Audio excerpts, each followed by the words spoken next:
Character development. For character development, the first step is reading and working with the script to discover the essence of the play.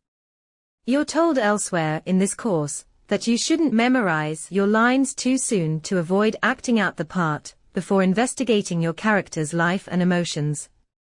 Gaining that initial understanding, you begin to navigate the complexity of the character's experience, shifting your primary focus from the script to building your character through your sensory work, research, and practicing the exercises. You claim the character by generating the ideas and impulses that will inspire and motivate you into dramatic action within the context of the given circumstances. The given circumstances are the details provided by the author about the era and way of life, physical setting, people and relationships, previous occurrences, and any other detail making up the special world of the play.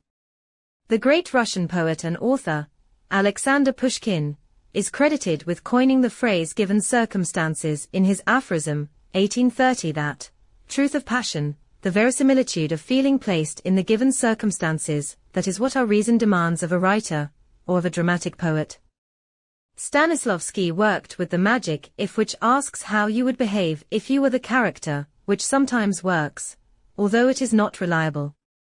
However, if the scene calls for the character to be aggressive, and you aren't that way in life, you'll have difficulty, and may only imitate the perceived behaviors and gestures you're seeking for the part. Strasberg endorsed and worked from Vakhtangov's idea that it's not how you would behave, but how the character would behave, and Strasberg developed the character-building exercises to help actors achieve that. Insights into aspects of your character can be provided through your interpretations, the author's stage directions, and your director's vision. Learning how to analyze and interpret a script, along with finding the character's spine or reason for being, is central to your work. The process of improvisation, where you will be working outside the script, will create behavior to fit the circumstances.